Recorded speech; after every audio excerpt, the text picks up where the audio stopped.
Hey guys, my guest for today is somebody I hugely look up to. I am talking about nobody else than Jefferson Osei from Daily Paper. Welcome, Jefferson. Good afternoon. Nice apartment, Ashlee. Thank you. Very nice, very nice. How are you? I'm good. Thank you for having me. Thank you for being here. Yes, yes. Because you were actually supposed to be in New York. Yes, we were about to open up our very first flagship store outside of our home country, the Netherlands. Yes. Obviously, due to the whole pandemic situation, things have been delayed, postponed. So yeah. You are here now. We're here. We're going to talk about that. Yes. But before we start, I have these cards. These are the stories of young cards. And we created these cards to start conversations. I selected 2 questions for you because I know you like to sneak sometimes. So these are the 2 questions that I have. I personally selected these because I would love to know your answer. So pick the card, read the question out loud and answer it. We'll start with this one. What perception do you think people have of you and how do you deal with it? People think I'm very reserved, hard to reach. Sometimes people think I'm arrogant. And how do I deal with that? More or less, I filter for myself, so I'm very careful with how I spend my energy. So like when it comes to you, I know you for quite a long time, so I know how to use my energy towards you. But if I meet someone new, I like to reserve myself, observe the other person, and from there on I'll choose when and how to interact. So sometimes people might think like, he doesn't like me or whatever, but that's me making sure I'm using my energies in the right way. Yeah, and I think that's something that I've learned from you now because, like you said, we've known each other for years. I can't even remember where we know each other from. Was it like our school days? Plein? I don't know. That's what I... No, it's way earlier. I think the Amsterdam South East community, especially the Ghanaian community, obviously. I don't know, did you used to go to the Kandelaar, the church? No, I didn't. I used to go to a certain church. Probably the African church. I don't know, Yeah, but we've known each other for long, and I really like what you just said because in the beginning I was always like, Jefferson, he's so reserved, but then you explained to me why, and I really respect that. So yes, people might see you like that, but there's a reason for that, and that's something that I could definitely learn a lot from. Okay. Next question. If you could only eat one food from one culture for the rest of time, which would you choose? It's very easy. Which one? Yeah, the Ghanaian culture, obviously. A wet dish, fufu? No. I love kelewele. Oh, okay. So, yeah. Nice. It's very easy. Okay, cool. Thank you. Well, Jefferson, we were both in Ghana in December. Can you tell us more about the experience and why did Daily Paper want to open a pop-up store in Ghana?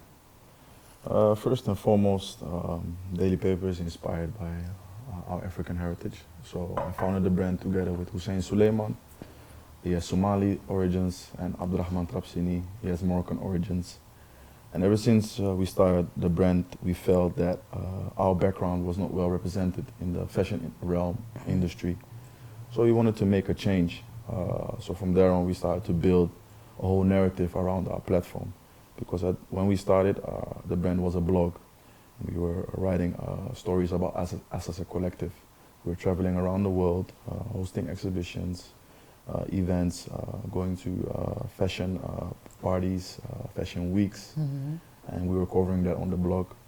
So from there on, we wanted to promote the blog, started printing t-shirts, selling it to family and friends.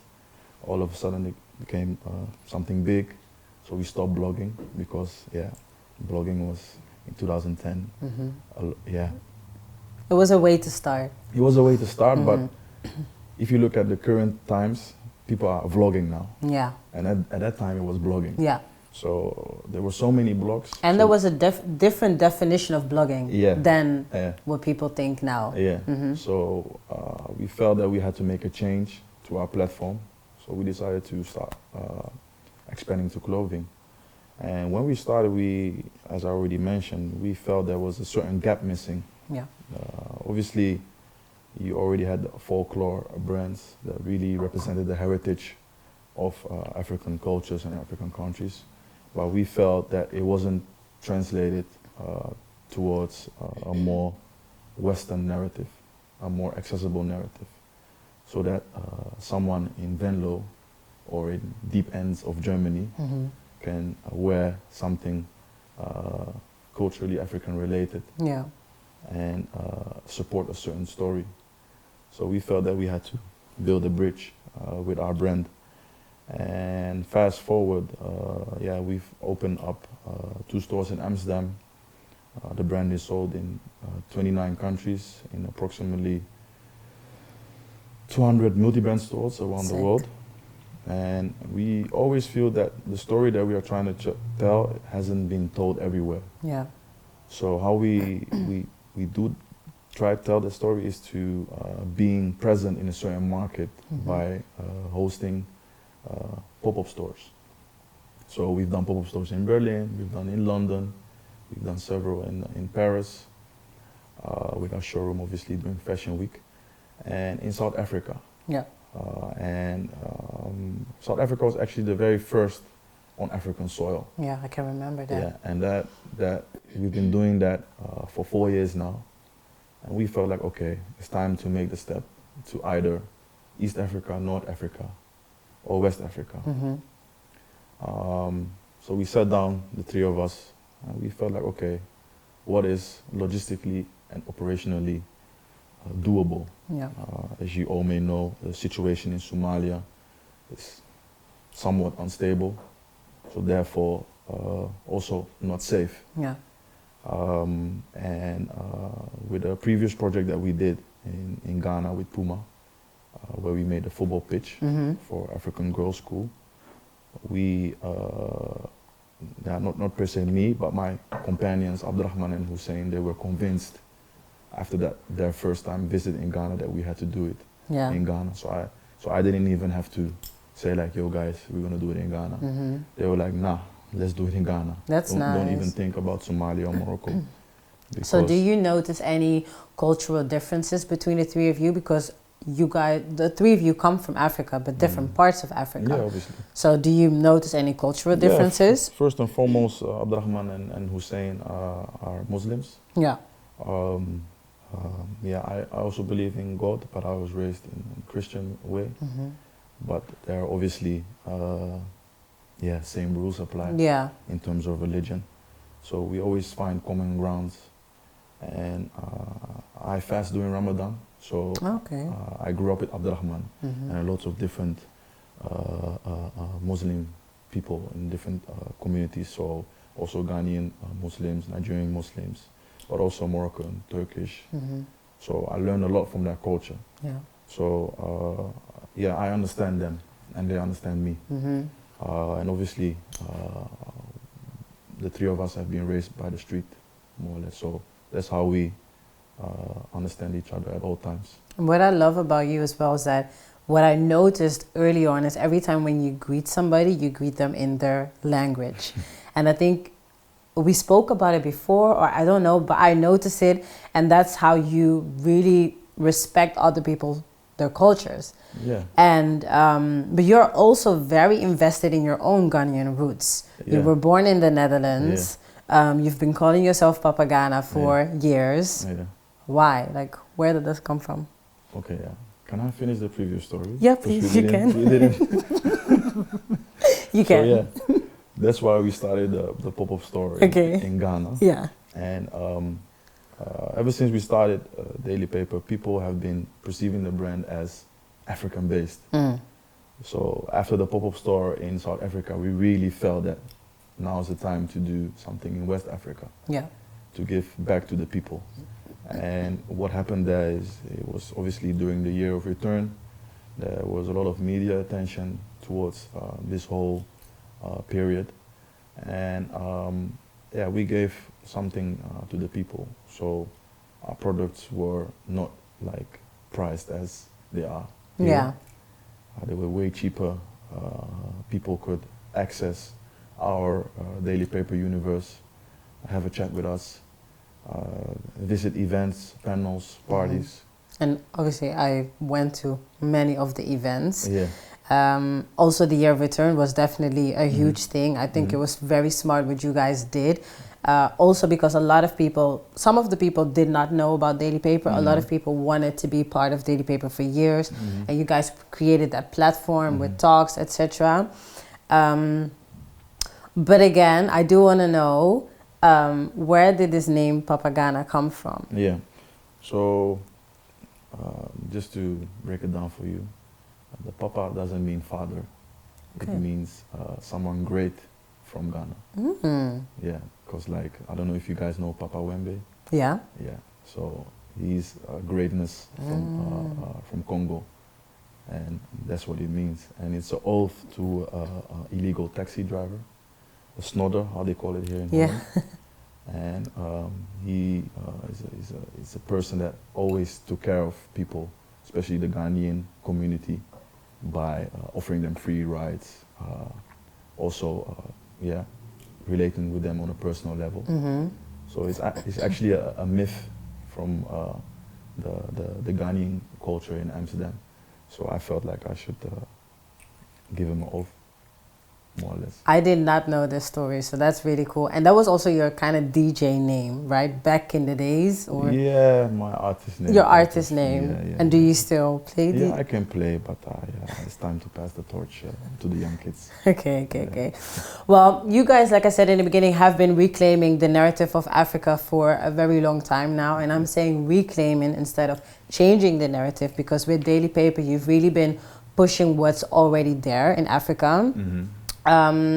What has been the change so far in the Netherlands since you started Daily Paper? Yeah, I don't want to say that we're reclaiming. I think we're changing a certain perception, a certain narrative. Obviously, when you grow up in a Western civilization, or the public view on Africa and on African cultures is always stigmatized. When you see the Oscam advertising or the charity advertising, you'll only see poverty. Yeah. And we felt like, yeah, it's nice that you guys do that, but there's also a different side of Africa people should know about and see. So like, for example, there's also a skate culture in Ghana or in East Africa. There's also a graffiti culture. Yeah. You know, there's a streetwear culture. All these things are all present, but people don't get to see that because they feel or they think that doesn't exist. So when started Daily Paper, we felt that we had to incorporate that in our DNA, in our ethos, in our aesthetic, in everything that we do.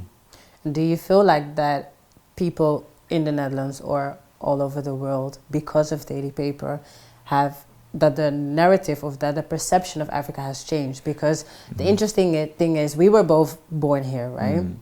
And yes, you go to Ghana. I don't know if you used to go to Ghana with your parents. I used to go to Ghana back in the days with my parents. I wouldn't really see the club scene. It was until I was at the age of maybe somewhere 20 years old. I can't remember that I went to Ghana with my friends and my sisters and really got to see Ghana for myself. So have you noticed that because of Daily Paper, the people over here that you guys have really changed the perception as well? I wouldn't say it's because of Daily Paper. I think it's a certain timeline. So I would say after the World Cup in South Africa,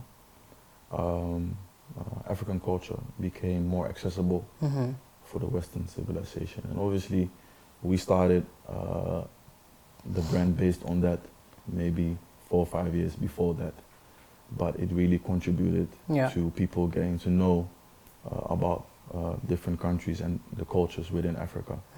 So the music part also played a huge role in the whole perception that people have of Africa. Yeah. So if you have like artists like Wizkid, like Burna Boy, which you also have collaborated with, right? Yeah, all those artists coming out of different parts of Africa, and they all contribute to the whole bigger story that you and I are talking about. Yeah. So it's a perfect time where Yeah. actually everybody, Yeah, everybody all over the world yeah. felt that need. Yeah, and also if you look at, for example, back in the day in the Netherlands, some Ghanaians were afraid to mention that they were from Ghana. Yeah. Have you had that also? No. Okay. Me neither. People always used to call Ghanaians or people from Africa Boku. Boku. And that was more or less from the Surinamese community. And obviously they felt that they were somewhat better than Africans.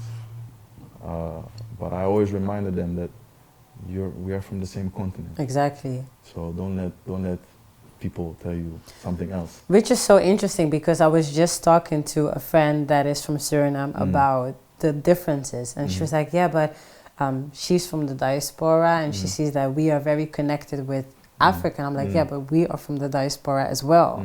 The thing is, when Ghanaians came to the Netherlands, they actually wanted to connect with the Surinamese people, but they were like, no, you guys are Bokus, we're not Africans. And then now, kind of being an African is cool all over the world, so everybody wants to claim that part. Yeah. So. Yeah, and obviously in the Surinamese history, the Dutch colonized them, so they played a huge part in, how you say that, mentally erasing their identity. So some Surinamese people, sometimes don't really want to identify themselves as African. But luckily enough, that is changing. Yeah, so we're slowly but surely. I'm telling you, you and I, we come from a time that this wasn't cool. It's true. And this is the same for London, for example, where the Jamaicans were doing that towards the Nigerians and the Ghanaians. Yeah. Same story. Yeah. So yeah, this is something that has occurred all over the world. And No, and but that's exactly what I was saying in the beginning. Like, you are playing a huge part of this whole movement. A lot of people look up to you, and I always tell you, I want to be like Daily Paper with my agency, and then you always shake your head and you're like, no, you're gonna be your own. But what I'm trying to say is just like, I don't know if you are, obviously you know, but you guys, what you have done for the Netherlands, in the Netherlands, for Africans over here is so important. And what I also like is when you came to the office and we were with Fèmi, that also works for you guys. She was like, oh, we're going to do a panel talk and you're going to be in a panel. You're like, no, I don't want to be in a panel anymore. So what advice would you give young people that are like, I want to be like Daily Paper, or that just look up to what you do? Yeah, the first and foremost, you always have to stay true to yourself, your authentic self, and from there on, your own Daily Paper will come to life. Yeah, that's all I gotta say, more or less. And the biggest thing is to always think big, but start small. And okay, when you say think big, start small, what do you mean? So always dream big, but always humble yourself. So just to give you an example, our very first collections were made out of 5 t-shirt styles. But those 5 t-shirt styles represented all corners of African culture. All these stories were captured in 5 t-shirts. And that was already strong enough to spread a certain message. But what would you say to young kids that have no idea of starting a brand at all? Because you're saying you started with 5 t-shirts that represented all parts of Africa, what you wanted to represent. How did you guys came about that idea? Did you guys brainstorm together? Like, for somebody that has no idea. Yeah, the thing is for us that, like I said, we looked into ourselves, and we felt that within the fashion industry, something was missing, and it didn't come just like that. We were orientating between 2010 and 2012.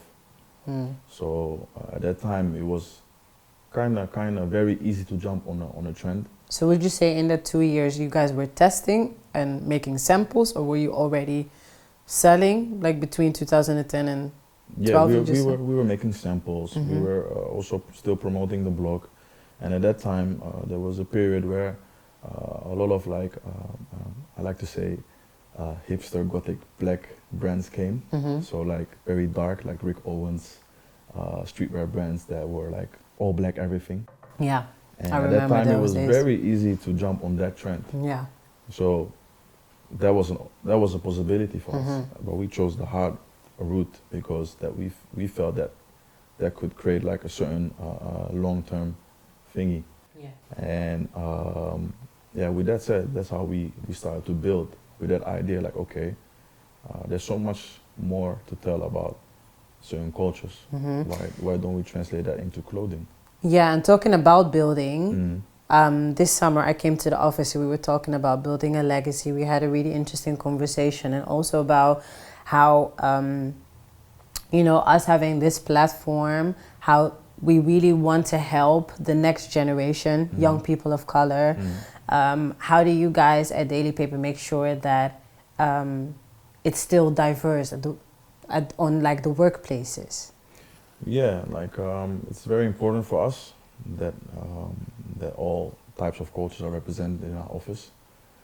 Yeah, if you look at the Dutch government, they always say the multicultural society has failed. And I'm like, yo, you guys, you shut up, come into my office, Yeah, and then you can see for literally. yourself. Yeah, you know. true. And I think that's how you should be an entrepreneur in 2020.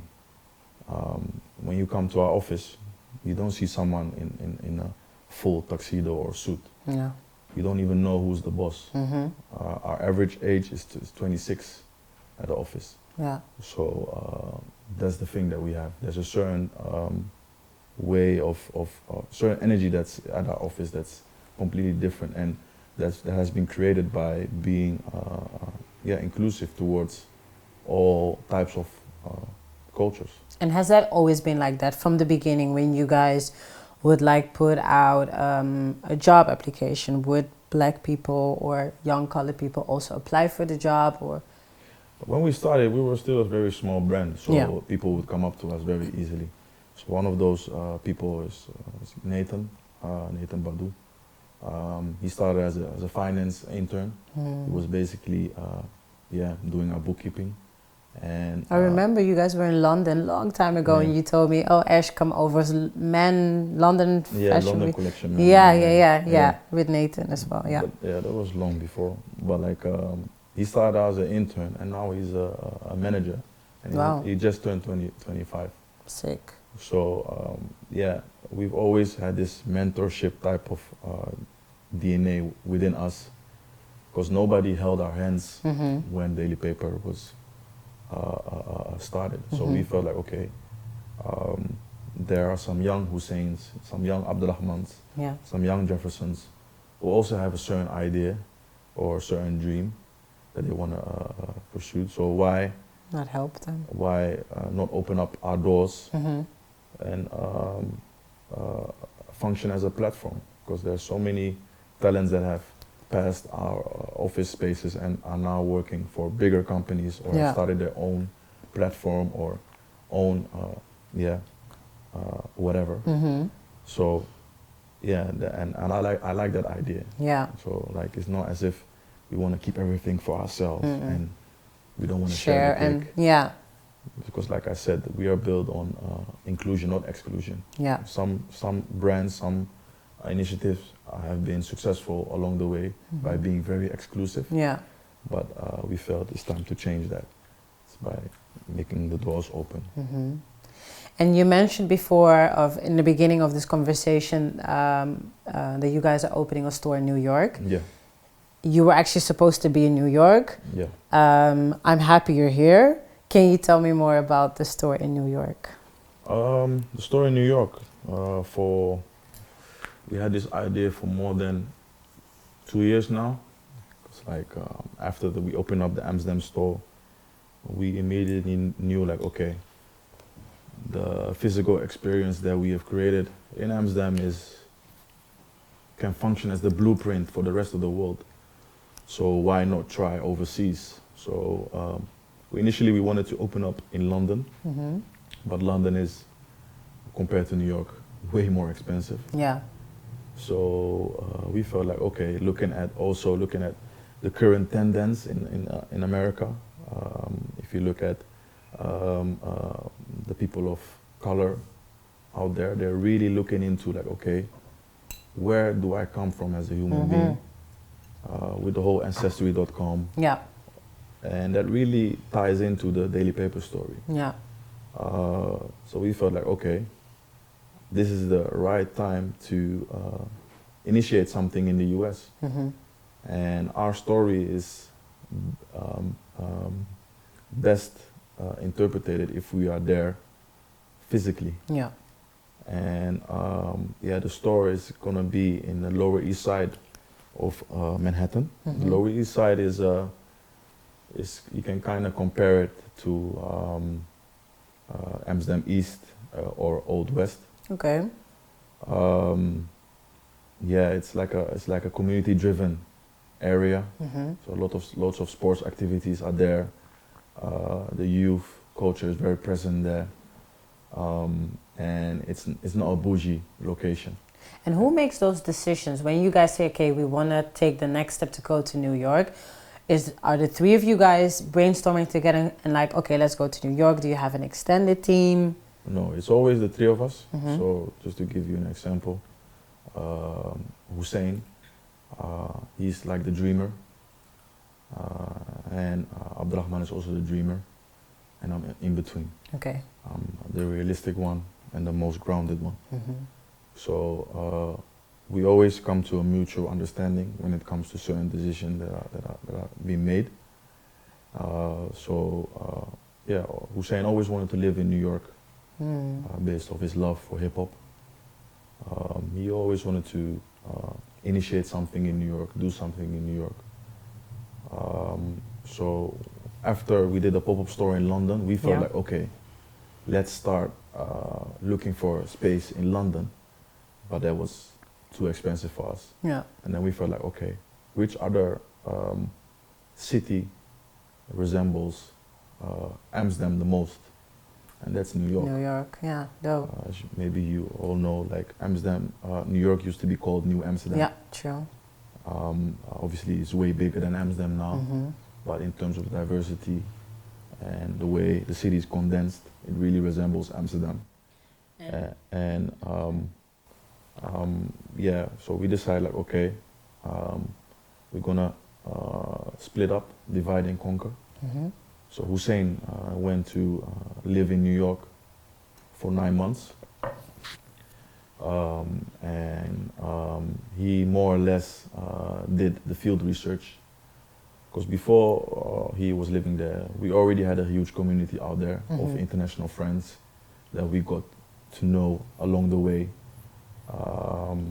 from creatives to athletes to all types of people that work within the creative industry. And when he was there, he did the field research. So through the boroughs of New York, he stayed a few months in Brooklyn, he stayed in Harlem, he stayed in Soho, he stayed in all different places. And when he stayed in Lower East Side, he felt like, yo guys, this is it. This is it. But in those 9 months, I obviously went back and forth. Yeah. Abdurrahman went back and forth. So we could share those experiences together. Obviously we didn't live there like Hussein. Yeah. Because the motor was the engine was still active on the other side of the world. Yeah. And obviously when you are one of the founders, you immediately a board member or a CEO. So certain decisions out here are still crucial to be made. Yeah. So that's why we divided. And from there on, yeah, we went back and forth to get a little taste of the city. I stayed there a few weeks. Then I went back, Abdurrahman came, and then we found a building. And yeah, the building had been empty for more than 8-9 years. Wow. So it was kind of a similar story as how we discovered our store space here in Amsterdam. Also a very empty building. And yeah, from there on, we were like, okay, let's start negotiating with the landlord and see what's doable and what's realistic. And after all these experiences, what is the biggest lesson you've learned from daily paper? More or less our colleagues. That's the hardest thing to manage, because as an entrepreneur, as a creative entrepreneur, we are always looking to what's next Yeah. and how fast can we achieve a certain goal. So entrepreneuring is not difficult, but it's the people that are your colleagues. Yeah. But do you also mean building a team? Yeah, building a team, but also maintaining a team. Yeah. Keeping that team energized, keeping that team motivated. Yeah. Because at the end of the day, they're not robots, they're humans. Yeah. They have emotions. So some of them, they work for the brand as if it's their own brand. Mm-hmm. Some of them always need a shoulder pad, like, oh, Yeah. you're doing a good job. Some of them are smiling in your face, but they're dealing with something Yeah. that they don't want to tell you. Yeah. And then you have people that take advantage of certain situations. How do you deal with that? Because I recently launched Young the Agency, and I'm also working on building a team. Mm-hmm. And I've had a few people I've worked with, and it was just like, nah, this is not what it is, or they probably do not understand my vision. So it's quite hard for me as a startup to find the right team. Do you guys look for a team yourself? Do you have an HR department? Because what I liked about Faye, when you guys came to the office, is that she was like, she knew Hussein, and he was like, come and work for us. So everything you guys do is very organic. Obviously now you guys have stores. You have 2 stores in Amsterdam, Yeah. right? So how many people are working for you now? So it's around 60 people. So how do you make sure that all 60 of them understand the vision of Daily Paper just the way the 3 of you understand it? Always staying connected with them. So it's With more all like, of them? So more like a family type of Yeah. situation. So I see my colleagues as extended family. Every day when I walk into the office, I always say hello to the people, talk with them, have a little, chit chat, so that the connection always stays. Yeah. This is for me very normal. Some people might say like, oh, the big boss is saying hello to me. But for me, that's the way I've been raised. Yeah. It's very normal to say hello to yeah. people. So there's certain little things that we do Yeah. to maintain a certain relationship with our team. Yeah. So for example, a lot of our team members love football, for example. So if some of us can arrange tickets, I give it to my colleagues. Dope. Certain things like that. Yeah. Just treat them as friends, Yeah. but it's still very professional. Yeah, So professional. it's like a thin layer, but Yeah. it's always clear. Like, okay, this is the time to be friends, and this Yeah. is the time to work. And at the same time, when we build a team, like you already mentioned, we always looked into our network, people around us who were hungry or eager to learn certain things.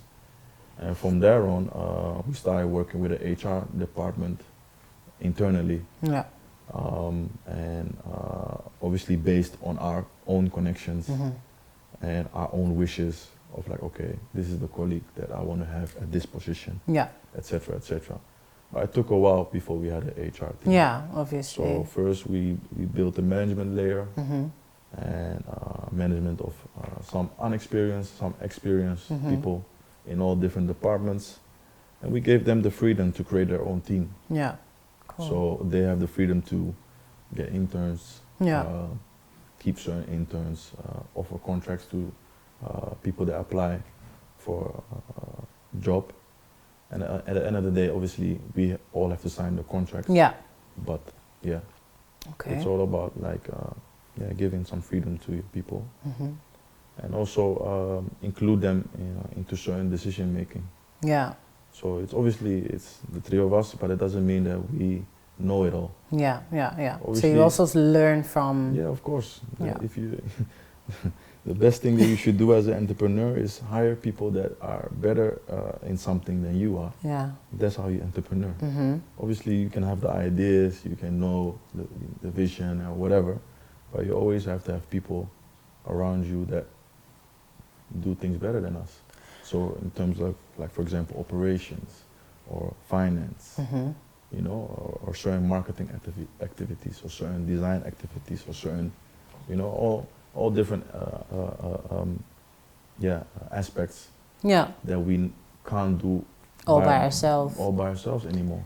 And I think that's a really good tip, especially for people, the people watching, listening, that want to start their own thing. Definitely look for a team that knows it better than you, because it can also become an ego thing, but you can always learn from others. I think that's a really good tip.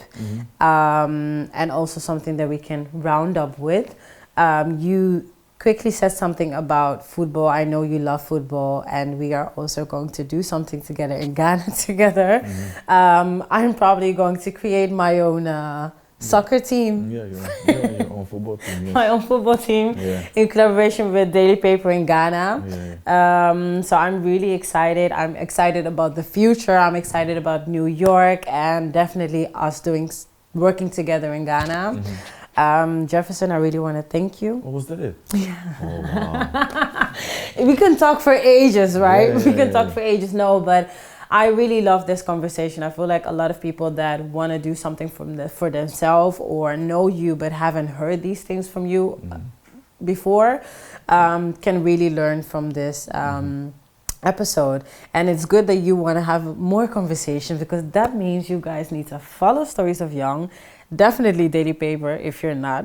And then in December they will see more of us. Right? Yes. High five. Okay. Thank you so much. I hope you guys enjoy this, and see you guys in the next episode. Bye.